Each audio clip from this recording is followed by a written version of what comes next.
Ата-энелер балдарын дени таза, билимге интизар, адамгерчиликтүү инсан кылып өстүрүүсү үчүн алардын жаш курактык өзгөчөлүктөрүн, психологиялык, физиологиялык өсүү ченемдүүлүктөрүн билүүсү, аны тарбия процессинде эске алып пайдалануусу өтө зарыл.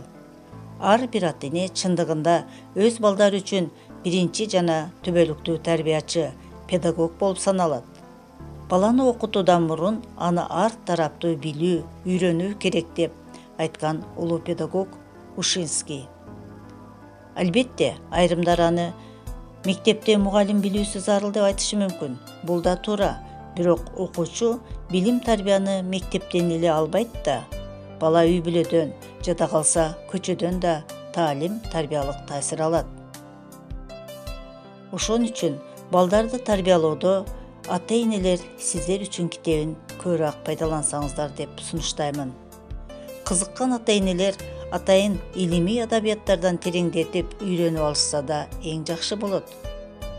Балдарды тарбиялоодо үй-бүлөдөн мектепке чейин башталса, бала мектепте эң жакшы окуп, мыкты инсан болуп өсүп чыгаары тажрыйба көрсөтүүдө.